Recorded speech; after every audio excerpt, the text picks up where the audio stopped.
Perfect. Hey guys, I got a new deck profile for you here. I have what's this guy's name? Herald of Perfection. There's been some, a few new things here and there that I found just work, and some new, like, neat little combos that I thought of. So jumping right into it, we have our 3 Mystic Shine Balls. These are just like our summons off of Venus to link up into stuff. Mainly going to start Yugioh. Next we have 1 Archlord Christia. This is like our main lockout. We have the Herald of Christia, and that's like a hard board to get over. So once you have that, it's basically like set in stone. Call home. Next we have Lancia. The reason why I play Lancia is a weird thing. It's a light fairy, so it works like in a lot of ways, and it also it's also searchable off of Ben 10, and sometimes against certain decks in the meta, running it, you can really you have like the Herald, the Christia, the Dark Ruler no more you or something like that, and you have this in hand, and you activate this, and that's like extra protection. That's like on like in your hand. Or if you lose the die roll, you go second. Under most circumstances, because a lot of decks banish, for something. You can really stop their combo or slow them down for a turn. Something like Eldritch, stuff like that. Next we have our 3 Star Seraph Scepters. This is like a really good normal summon in the deck, but his effect also goes off when he's special summoned. So it's like off-start Yugioh, or if you just start with him and then the chair, it can lead to some crazy combos. You can keep drawing, keep summoning, keep drawing and summoning. And this is what the main thing that really what's the word? It really takes resources out, because you can pop cards. You can pop a card when you overlay with it and the sovereignties, and you go into one of our 2 Ouroboros, and then you can pop a card from its effect, and then take a card out from their hand, depending, first, second, or you can go to Deltaros, pop another card, and there's just so much that advantage it gains you. Next we have 3 Sovereignties. This is just the summon off of Scepter. Excuse me. This is just a summon off of Scepter. This lets you draw when you summon. Scepter is just summon. So if you start with 1 Scepter and then 1 Sovereignty, then that's the whole combo, because you normal summon the Scepter, and then you search for the second Sovereignty, and then you summon the first one, and you search for the second one, and it's all still like going on, and you summon the second one, and then you're drawing and drawing, and if you draw the third one, summon the third one, draw some more, and just have a great time. This is gonna be a little weird, but hear me out on this, guys. 1 B Buster Drake and 1 Sea Crush Wyvern. No A and no ABC Buster Dragon. We're not doing that. But these guys have effects when they're equipped onto monsters. They one of them protects from spells, and one of them makes their monster unaffected by spells, and the other one makes them unaffected by traps. So you can equip it onto your Herald or your Christia, and it's unaffected by spells. So if the Dark Ruler no more you, stamp, that's not working. Or you can equip it onto your Herald, and then because if you can't OTK or something, if you're negate during their turn, then if they try and strike you, oh well, it's not gonna work. So I think it's a really cool thing. And they have some graveyard effects. One searches for one, the other one summons one from the hand. So you might be able to do stuff with it. I doubt it though, but it's like I think that's pretty cool, like Union Carrier thing. 1 Honest to get rid of it's searchable. Like every light fairy in the deck is searchable, and Honest is just another really good one to get over big monsters when you attack. Next we have 3 of our Agent of Creation, Venus. Venus summons the Shine Balls, and then you do your combos. You activate, pay 500. It's not once per turn, of course, because you can summon up to 3. So if they do something like Ash, then it's like, then you can just pay another 500 again. But if they imperm or veiler you, then it hurts a little bit more, but it's like, it hurts a lot actually. But if they Ash it, that's like totally cool. And so the way it goes is that you activate it, you activate it 3 times, and you summon all 3, and then you link one of them for Link Spider, and you link the other one for our Armaduke, I think is his name. No, Imduct, the World Trial Dragon. And you have 4 different monsters. You go into Saryuja, and then that's when you really start playing. And this combo actually puts 4 fairies in grave, so you can, if you draw into or if you search Christia, you can just special summon it and then add a fairy back, and that's an extra negate. Next we have 3 Herald of Perfections. This is the main, the main boss monster to say, but he's never really in attack mode, funny enough. And it's just, you just send a light fairy from hand to grave and just negate a card, not once per turn. It's just really good for our main combos, and we have everything built around it to get it out as soon as possible, like our Cyber Angel Benten. This is our level 6 that we use to ritual summon, because it's the full tribute, and Herald has to have has to have exactly 6. And Benten, when it's tributed, you search for any light fairy, not once per turn.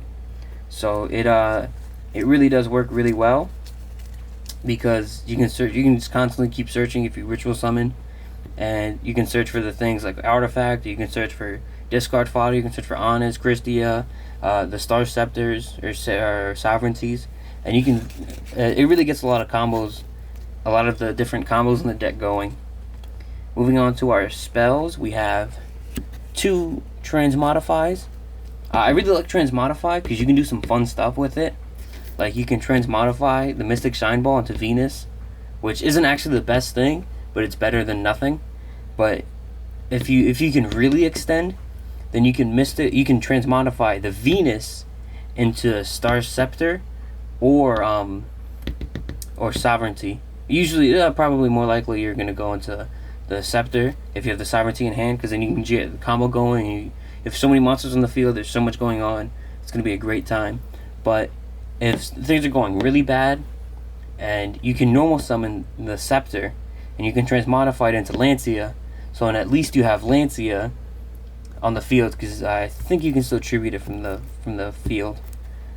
So there's things like that you can do. Oh, my bad, bumped the camera. Next we have 2 Preparation of Rites.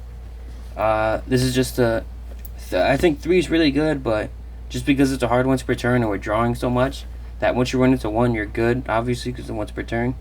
But you search for the Herald and the spell. It's just crazy. It's a phenomenal card. You get like 2/3 of the whole combo right there. Next we have 2 extra Foolish Burial. Same thing. It's a hard once per turn, along with pre-prep and transmodify. But this, you pay half your life points, and you send our Herald of Arclight and search for any ritual spell or trap. But you can't set the turn you activate this, so we have no traps in deck because of that. Our next hard once per turn is Celestial Observatory.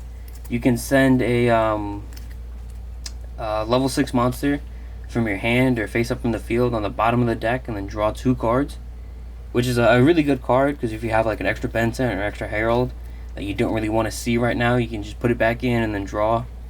So it's a really cool extra draw power card. And then we have 3 Preparation of Rites, because this one's not once per turn, and it works really well because you can just not activate the Herald spell, ritual spell, and its grave effect, and you can search for a Benton, search for another Herald, and add it, and then add the spell card back. Or you can discard the spell card for the field spell, and then add it right back off of this. Or worse, even if you see 3 of them, you can get 3 monsters out from deck. As many Bentens or Heralds, like mix of them as you want, or even all 3 of one of them. So it's just a really good card. It's not once per turn, which is crazy. Next we have our 3 Dawn of the Heralds. This is our ritual spell for Herald, and you can chain block with this, so they can't ash your Benten, or I guess or respond to your Benten at all, because you go Chainlink 1 Benten to search, and then Chainlink 2 Herald to add back the Benten, and then I guess they can still like DD Crow it, but that's still like whatever, because you're still searching. Like, the adding back's cool, but the searching is the best part. So chain blocking the search is chain blocking them from preventing the search is really good.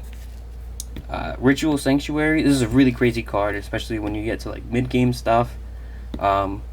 You can discard a discard a spell, search for a ritual spell, or I believe it's a light fairy ritual, and that's one of the effects. And the second effect is you can shuffle in any number of spells from grave into your deck, and then summon a fairy with that same level for the number of spells. So if you have a level 4 in grave, and you shuffle in 4 spells, then you can summon that level 4 from your grave, which is crazy when you consider the Scepter and the Sovereignty, and you can just do that all over again. So that's a really cool card that lets you do stuff like that. You can recycle your spells and whatnot.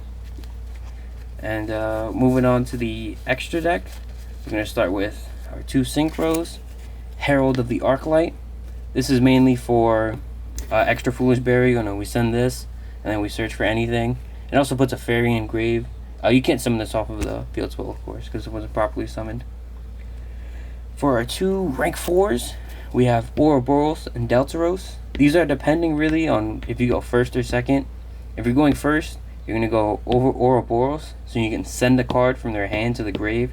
So they're playing with one less card, and of course you have all these negates, so that's going to hurt a lot.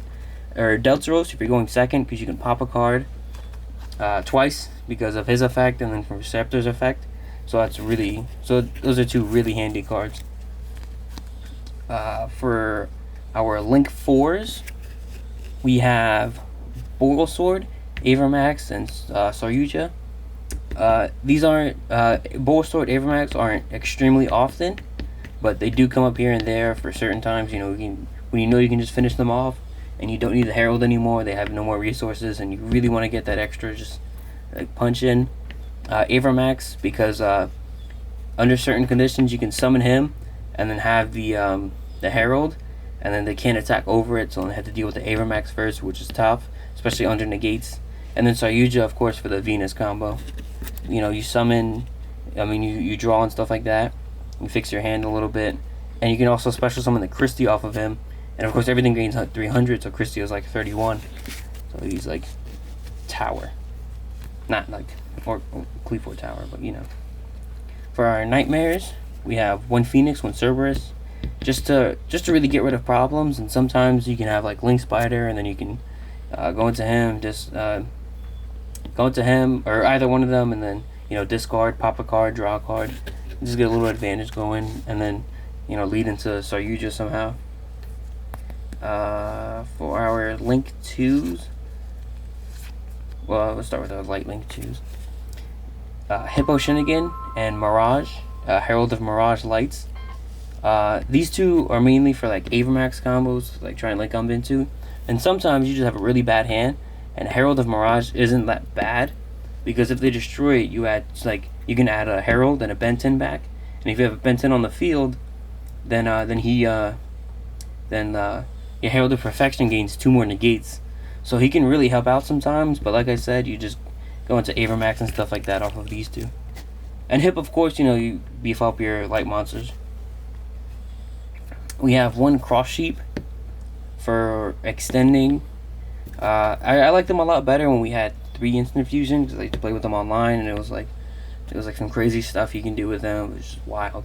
But for now, you can draw a discard when you ritual summon to his zones. You draw 2, discard 2, which doesn't sound the best, but when you consider like the graveyard setup that is, and you're drawing 2, dumping what you don't need, like if you draw an extra pre-prep or preparation of rites, you don't need that, whatever. Or you can discard Dawn of the Herald. If you have preparation of rites, you can add it back. You can put spells in grave for Ritual Sanctuary. There's a lot of like big brain stuff you can do with him, so it's considering like giving a shot. And then the 1 Union Carrier for our B and C. I guess there's other stuff you can equip, but B and C are honestly like the best option for our Herald to keep him protected from like Dark Ruler No More and stuff. And then next we have Link Spider and Induct for our Venus combo. Like I said, you go Link Spider, and then you go Induct, and you go Saryuja. That's really it. And Link Spider is really good because if you have 1 Mystic Shine Ball in hand, you don't really have to pay the 500. You can save a little bit of money on that one. So because you can summon the Mystic Shine Ball off of Link Spider And induct has like some kind of battle effect, but we don't really care about that. And that's pretty much it. I'd like to hear some of you guys' feedback on it, because I really like experimenting with Herald.